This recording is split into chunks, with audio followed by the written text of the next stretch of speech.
Très bien, bonjour tout le monde. Bienvenue.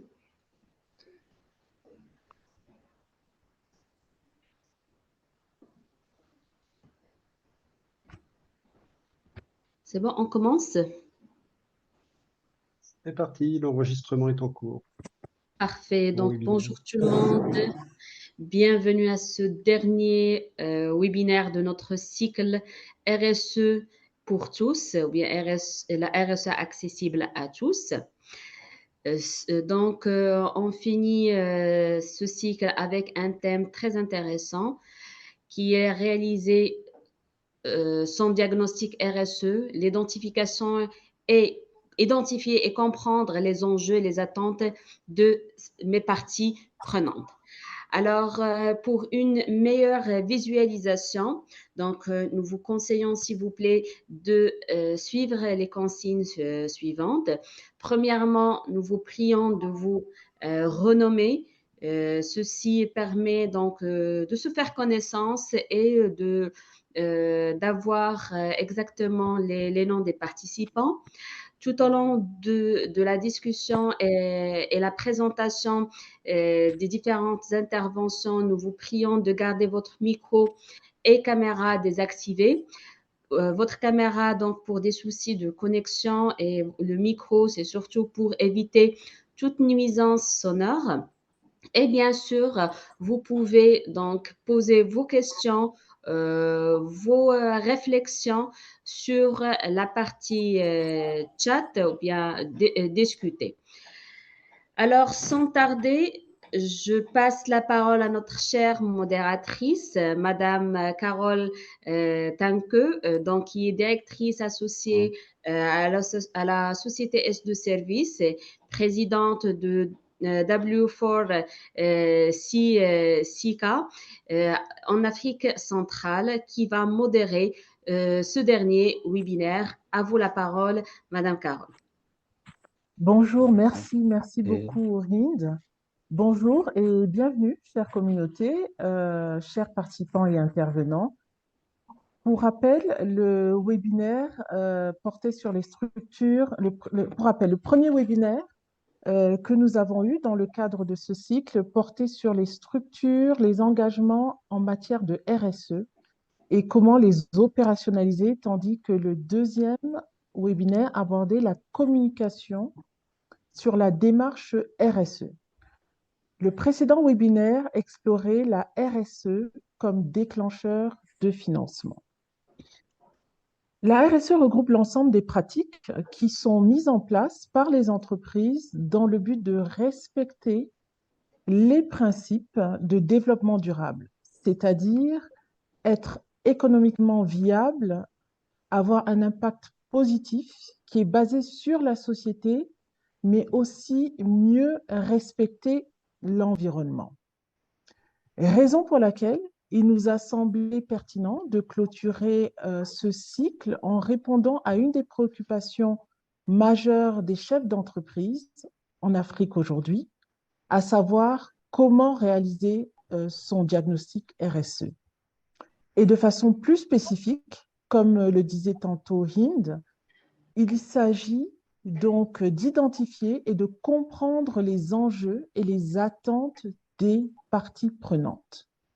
En effet, la réalisation d'un diagnostic RSE traduit l'implication de l'entreprise dans un ou plusieurs axes de la RSE.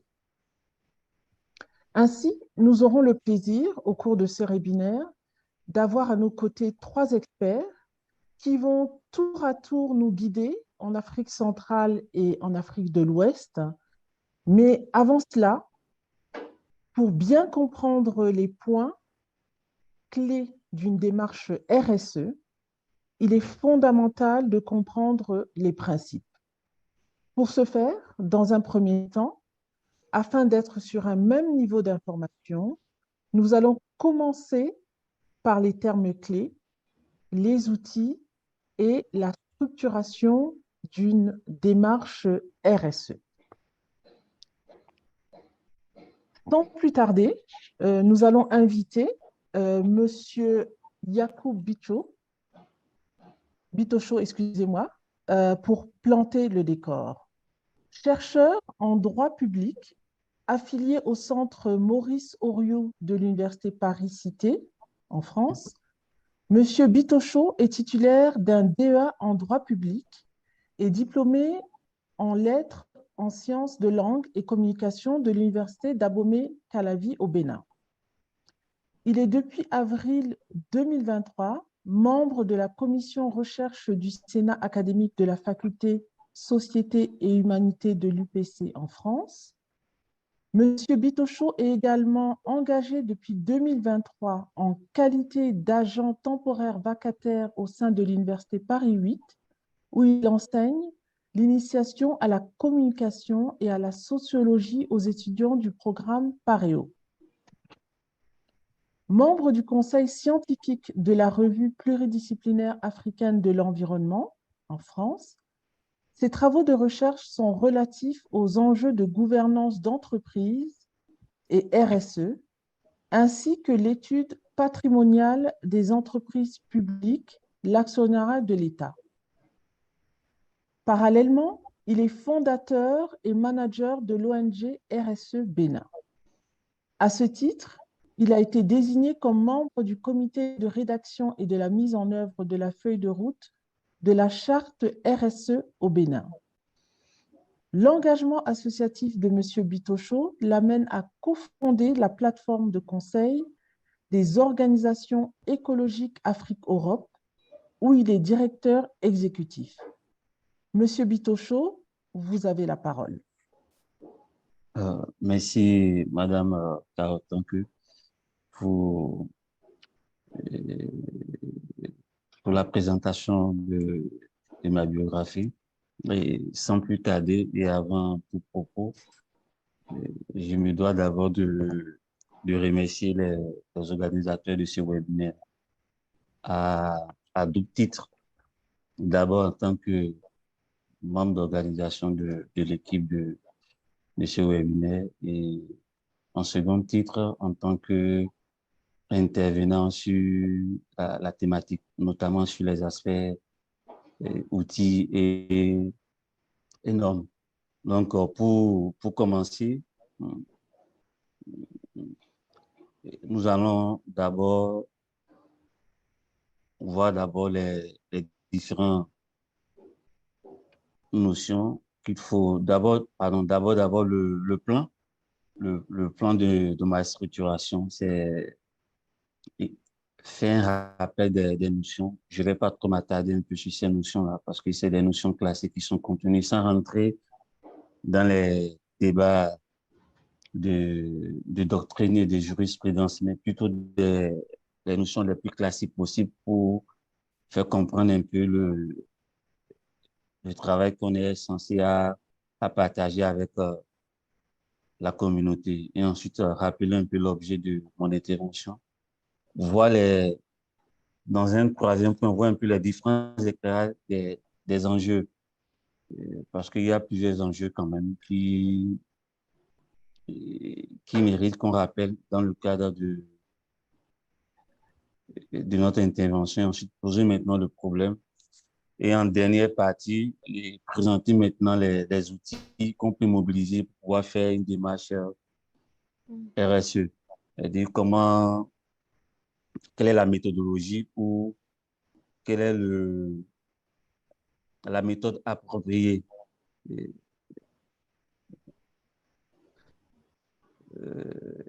Quelques notions qu'il faut rappeler d'abord à la communauté, aux internautes. D'abord, la question de la RSE. Voilà. C'est la RSE le plus simplement possible. C'est la contribution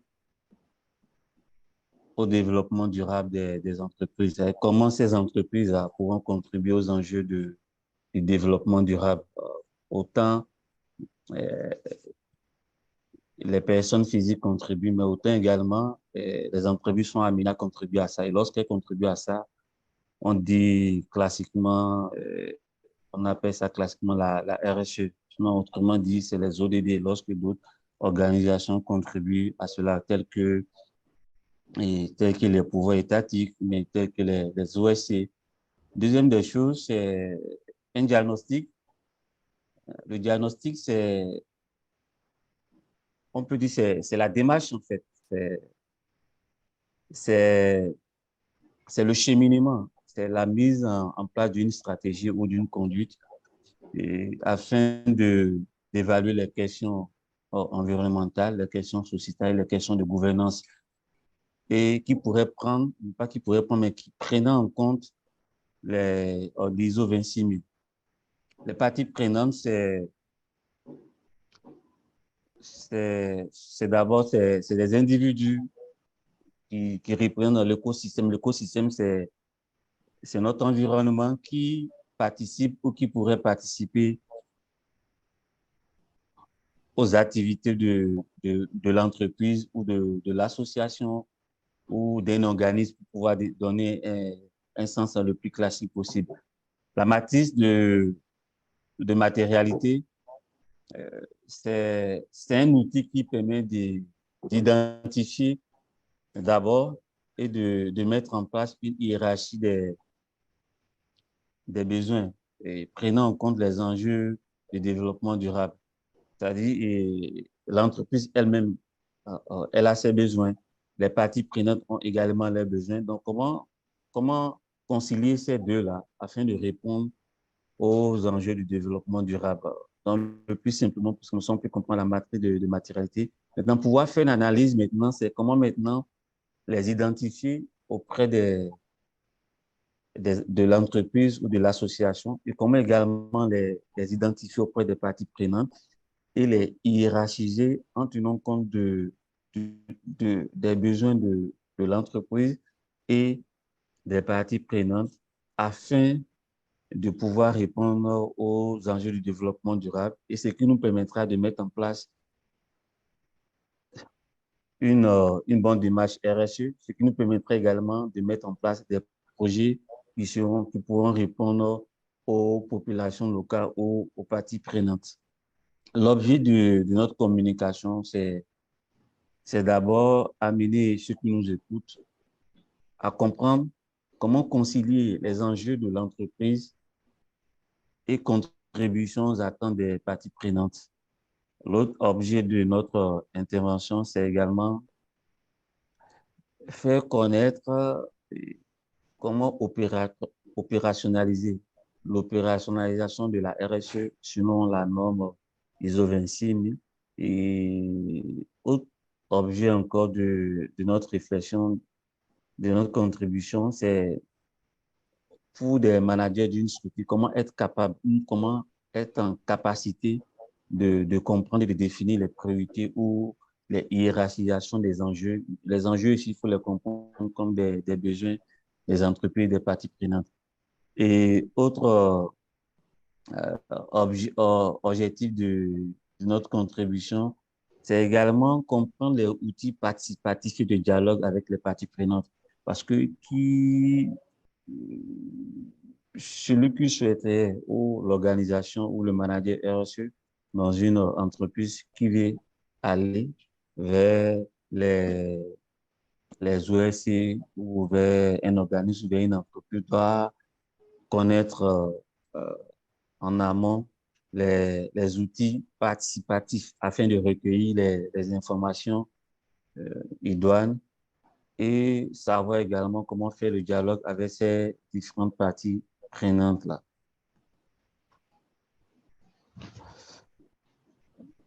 Le troisième point, comme je l'ai dit, c'est les outils et les noms. Je passe rapidement dessus, comme je l'ai déjà le rappeler. C'est ce que je vais développer. Dans ces outils, on va rappeler certainement je vais pas évoquer les normes, c'est des questions de droit, mais les outils, c'est des questions plus pratiques, renvoyant à l'opérationnalisation de la question de la RSE. Le problème que nous sommes amenés à résoudre aujourd'hui, c'est d'abord comment concevoir et déployer une démarche RSE pour contribuer aux enjeux de la responsabilité sociétale de l'entreprise. Parce que toute entreprise, comme je l'ai rappelé tout à l'heure, doit contribuer aux objectifs de développement durable. Donc, personnes ressources dans la structure doivent savoir comment l'opérationnaliser. Parce que le constat qui est fait, c'est que on parle de la question, mais comment la mettre en œuvre, comment la mettre en pratique dans une structure pose parfois problème.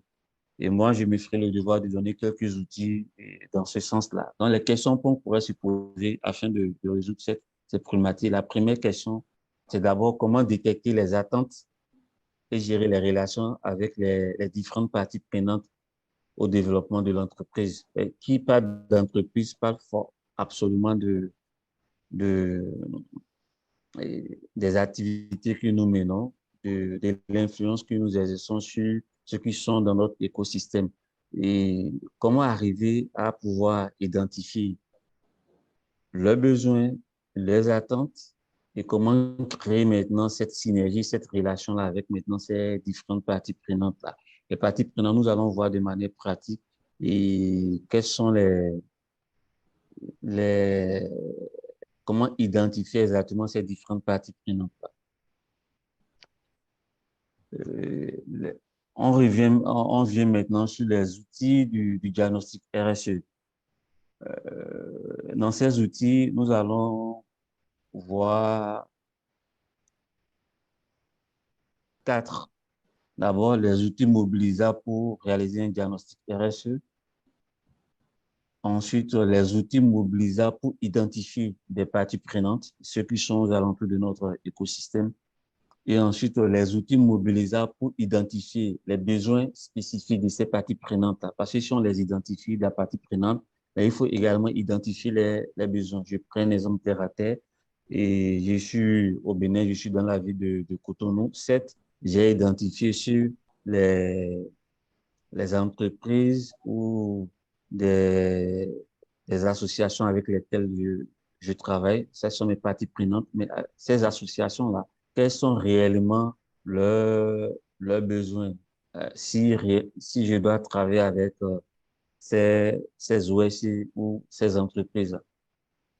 Et en dernier point, c'est quels sont les outils pour faciliter en fait le dialogue, comme je l'ai eu à le rappeler, parce que tout manager d'une structure doit savoir les techniques d'approche afin d'échanger avec nos différentes parties prenantes, faire des brainstorming et envoyer des courriers. Donc, comment avoir de la diplomatie et de la manière pour pouvoir recueillir ces différentes informations auprès de ces différentes parties prenantes.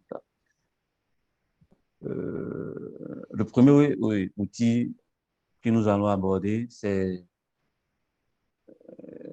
d'abord les outils mobilisables pour réaliser un diagnostic. Pour pouvoir le faire, nous allons voir d'abord euh, deux aspects. D'abord, c'est le processus pour pouvoir préparer une analyse de matérialité. Quand je vais dérouler le slide, vous allez voir au niveau de l'image une. Et la deuxième des choses, c'est quel, quel est le processus pour conduire une analyse de matérialité. La première des choses, si je reviens au niveau du processus de la préparation de l'analyse de matérialité, ça repose tout d'abord sur trois variables. Trois variables. D'abord, quels sont les enjeux de l'entreprise? Les enjeux, quand je dis enjeux, je fais allusion aux besoins de l'entreprise.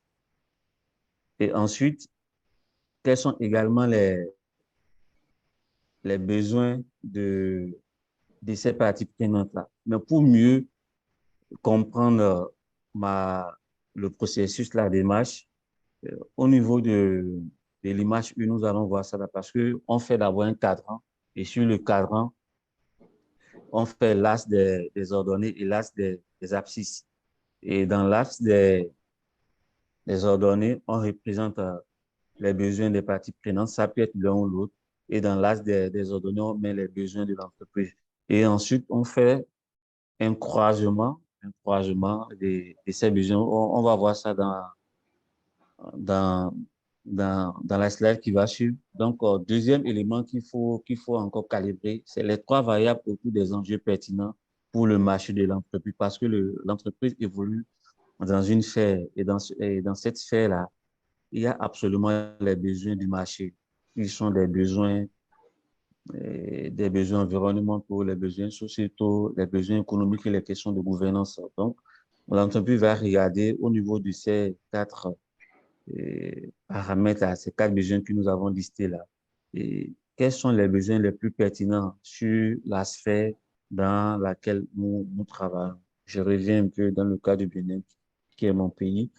Si je prends une ONG quelconque, l'ONG va vérifier dans notre sphère, dans notre domaine d'activité, quels sont les besoins environnementaux, sociaux, économiques et de gouvernance. Je reviens rapidement sur l'image pour vous faire comprendre d'abord. Lorsque vous regardez le cadre au niveau du slide 10, vous allez voir, nous avons mis l'importance des enjeux au niveau lorsque je prends le cadran, il y a sur le cadran de gauche, on a mis l'importance des enjeux. Ça représente au niveau des parties prenantes. Et lorsque vous regardez le cadran au niveau de la gauche, au niveau de l'as des abscisses, on met maîtrise des enjeux. Ça permet d'identifier les besoins de l'entreprise. Et lorsque vous allez complètement au niveau du cadran le plus haut possible, lorsqu'on fait un croisement, on met à soutenir, il y a 1, 2, 3 au niveau des abscisses pour l'entreprise. Il y a 1, 2, 3 également au niveau des l'as des ordonnées. Lorsqu'on fait le croisement en termes d'importance et d'intérêt pour les parties prenantes et pour les entreprises, on remarque que le besoin qu'il faut soutenir en faisant le croisement entre les besoins de l'entreprise et les parties prenantes, on remarque que c'est surtout au niveau du cadran et notamment au niveau de la partie droite. De manière pratique, comment cela peut se comprendre? Lorsque je reviens sur l'exemple de cadran pour évaluer la matérialité des enjeux d'une entreprise de ses parties prenantes, lorsqu'on regarde un peu ce cadran-là, on voit les intérêts et l'importance des activités en prenant en compte les trois enjeux, enjeux environnementaux, enjeux sociétaux, enjeux économiques, enjeux de gouvernance, enjeux humains. Ça dépend un peu des enjeux, mais des domaines d'action dans lesquels l'entreprise travaille. Ensuite, on regarde également au niveau du cadran, l'as des abscisses, on voit les besoins de l'entreprise ou de l'organisme ou de la structure. Lorsqu'on fait le croisement, il y a toujours un lien ou une partie sur laquelle, lorsqu'on va du moins important au plus important, il y a forcément un croisement sur lequel les, les besoins se croisent. Et c'est sur ces besoins-là que l'entreprise, en tant qu'une organisation, doit agir afin de mieux répondre à ces parties prenantes. De manière schématique, les étapes du diagnostic RSE, si on veut la schématiser, la première des choses qu'il faut faire, c'est d'abord établir la matrice de matérialité, comme j'ai eu à le rappeler au début. Après cela, c'est d'identifier les besoins, tant les besoins des parties prenantes et les besoins de l'entreprise. Et dans ces besoins-là, il y a d'abord, les besoins-là doivent répondre aux enjeux économiques, environnementaux et sociétaux. Et lorsqu'on fait le croisement de ces différents besoins-là sur un cadran, le lieu où se croisent, ce sont les besoins les plus pertinents et les plus importants sur lesquels l'entreprise ou l'organisme doit travailler. Le slide 13 nous montre maintenant le process pour pouvoir identifier les parties prenantes. La norme ISO 26000 nous demande de nous poser un certain nombre de questions. Et parmi ces questions-là, c'est avec qui l'entreprise a-t-elle des obligations? Parce qu'il parle d'entreprise, parle également des obligations, même si ce ne sont pas des obligations au sens légal, mais c'est des obligations au sens moral qui amènent l'entreprise à pouvoir répondre des attentes des parties prenantes au sein de son écosystème ou au sein de son environnement. La deuxième question qu'on pourrait se poser, c'est qui pourrait être affecté positivement ou négativement par nos décisions, par nos activités, ou qui peut aider l'entreprise ou l'organisation à traiter de ces impacts spécifiques. Ces impacts ici, c'est les impacts économiques, sociétaux et de gouvernance, ou qui peut influer sur la capacité de l'entreprise. Donc, une autre question qu'on pourrait se poser pour identifier les besoins des parties prenantes, c'est de faire des séances de brainstorming.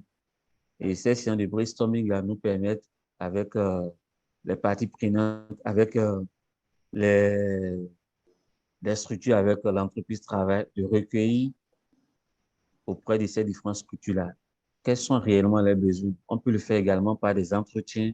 On peut le faire également par des informations écrites où l'entreprise adresse un courrier à, à nos différentes parties prenantes afin de recueillir également les besoins. Cela aussi peut se faire, la construction de l'identification pardon, des différentes parties prenantes aussi peut également se faire aussi par un système de la cartographie. Cette cartographie, je n'ai pas voulu trop la développer ici par le mind mapping. Le mind mapping, cela nous permet un peu de voir dans nos sphères d'influence quelles sont les entreprises ou les organisations avec lesquelles nous travaillons, ou quelles sont les entreprises qui pourraient être confrontées à nos activités.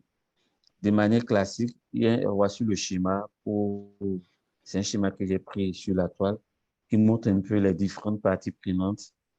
Après avoir cartographié ces différentes parties prenantes-là, il y a la communauté locale, il y a les groupes d'intérêt, il y a les groupes de consommateurs, il y a les salariés, ça c'est le plan interne, mais au plan externe, c'est le groupe externe, c'est les communautés locales, c'est les groupes de consommateurs, c'est les clients, ça c'est les parties prenantes externes. Il y a un autre schéma encore plus explicite, c'est ça c'est l'entreprise avec les parties prenantes d'une entreprise, il y a les actionnaires, ça peut être les actionnaires internes comme externes. Internes, c'est les salariés externes les gens qui contribuent au chiffre d'affaires, qui prennent une part du capital social. Il y a les autorités publiques. Si je prends le cas du Bénin, ce que je ne vais pas développer, les autres intervenants le feront.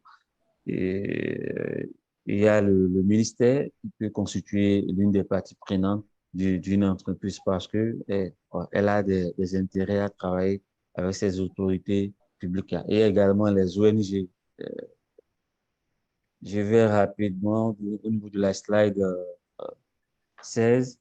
Au niveau de la slide 16, c'est la matrice de l'importance et de l'influence des parties prenantes. Ici, lorsqu'on remarque un peu le schéma, on part du niveau d'intérêt le moins important au plus important et du niveau d'influence lorsque du plus influent au moins influent. Ici, c'est pour voir quels sont d'abord les besoins et des parties prenantes qui pourront agir dans notre sphère d'activité. Et lorsqu'on fait le croisement de des besoins des parties prenantes, lorsque vous regardez le cadran, au niveau du cadran, la partie droite nommée actes clés, c'est à ce niveau-là que ces actes clés-là sont pour pouvoir travailler avec lesquels, pardon, qu'on pourrait travailler.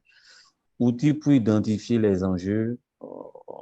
Brièvement, le premier outil, c'est d'abord la norme ISO 26000. Cette norme-là demande à ce que on pose des questions on peut faire des questionnaires qu'on adresse à nos différentes parties prenantes afin de recueillir qu'est-ce qui les intéresse. Une autre technique également des enquêtes, c'est d'abord de faire une fiche technique par pour identifier les différentes parties prenantes de notre structure. Et dans cette fiche technique, là, nous allons mettre d'abord les besoins de la structure, et ce en quoi elle peut nous permettre d'avancer, ce en quoi on peut saisir des opportunités avec elle. Les outils pour le dialogue ici, je vais aller rapidement parce que il y a un timing. Pour opérationnaliser le dialogue avec les parties prenantes, c'est d'abord c'est les réunions informelles comme les réunions formelles avec ces différentes parties prenantes-là. Ces réunions peuvent prendre la forme des tables rondes, des consultations. Et l'exemple ici qu'on peut donner de dialogue, bien de parties prenantes, j'ai donné l'exemple du ministère du Développement et de la Coordination de l'action gouvernementale. Je prends le cas du Bénin. J'ai donné l'exemple ici de l'handicap et l'association handicap international ou de Novotel, qui est l'une de nos parties prenantes.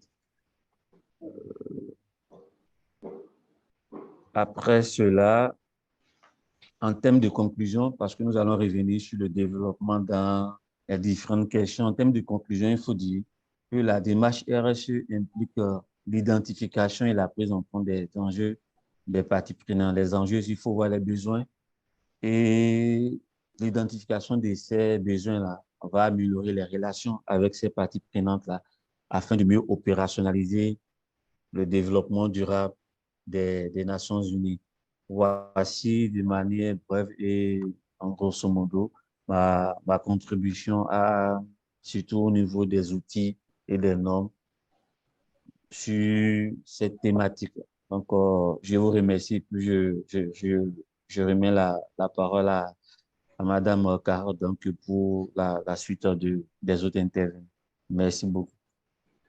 Merci beaucoup Yacoub. Et pour ceux qui nous rejoignent du Gabon, de la Guinée, de la Côte d'Ivoire, du Cameroun, du Maroc, je suis ravie de modérer ce dernier webinaire dans le cadre du cycle des webinaires sur la RSE accessible. Alors, Yacoub nous a fait une présentation théorique avec un accent sur la norme ISO 26000.